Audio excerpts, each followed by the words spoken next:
Ipinagbunyi ng buong mundo ang pagkapanalo ni Manny Pacquiao. Sa Dubai, merong grupo na hindi lang sinuportahan si Pacquiao sa kanyang mga laban, kundi ginagawa ng parte ng kanilang buhay OFW ang boxing.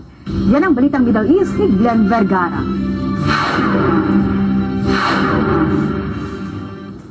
Naging inspirasyon ang pagkapanalo ni Manny Pacquiao sa milyong-milyong mga Pilipino na nasa iba-ibang panig ng mundo. Dito sa Dubai, isang grupo ng mga Filipino boxing enthusiasts ang porsigido pa rin na ituloy ang kanilang hilig sa boxing. Sabi nila, hindi na nila pinangarap na mapantayan ang kasikatan ng idolo.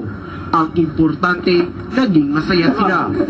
Kwento ni Randy ang trainer at isa sa mga leader ng grupo, kung sa Pilipinas ay sa barangay lang sila sumasali.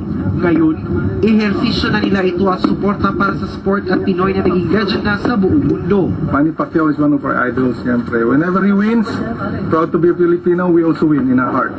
Tuwing sasapit ang day off, eto na ang kanilang pampalipas oras. Nagtipon-tipon ang grupo sa Jumeirah Open Beach.